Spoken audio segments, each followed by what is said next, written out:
That double murder grabbing national headlines. Veronica Butler and Jillian Kelly vanished Easter weekend while on their way to the Oklahoma Panhandle to see Butler's children for a supervised visit. At the center of the murder conspiracy was Tiffany Adams, who was in a bitter custody battle with Veronica Butler.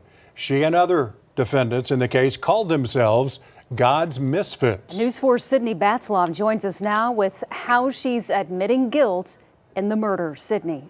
Jolene, Kevin, today is the start of the preliminary hearings for Tiffany Adams, her boyfriend Tad Colum, and their friend Cole Twombly. Adams was only there for about 20 minutes. She admitted guilt and waived her right to a preliminary hearing and speedy trial. She's due back in court in April. The rest of the day was focused on testimony. One by one in handcuffs, 3 of those charged with murdering Veronica Butler and Jillian Kelly were led into the Texas County Courthouse for their preliminary hearing. Adams escorted out after 20 minutes. Cole Twombly, who waived her right to a preliminary hearing, was there as a witness, providing testimony in exchange for a reduced punishment. The state is recommending a sentence of life with 30 years suspended. We also learned part of Cora's plea agreement is about protecting her daughter.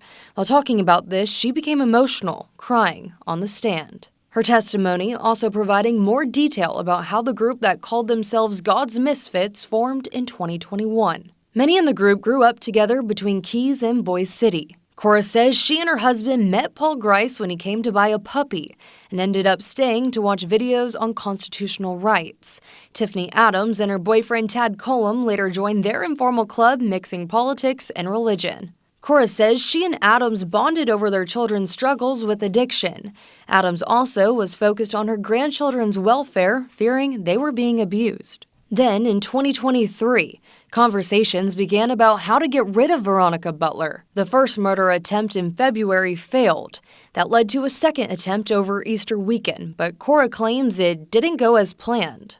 For one, they had to deal with a court-ordered companion for the parental visit. Cora says they justified her death because she was helping Butler. They believed she deserved to die. Cora also talked about a conversation she had between Paul Grice, where she learned he killed both Butler and Kelly. He told her that he killed Kelly in the trailer while on the way to the burial site. In her testimony, she also claimed her husband Cole Twombly didn't know about the plan until the week before. The reason being, Adams didn't want him involved because he was known to drink and was scared word would get around. Paul Grice also took the stand this afternoon. We'll have more from his testimony tonight at 10. The preliminary hearings are expected to last until Thursday.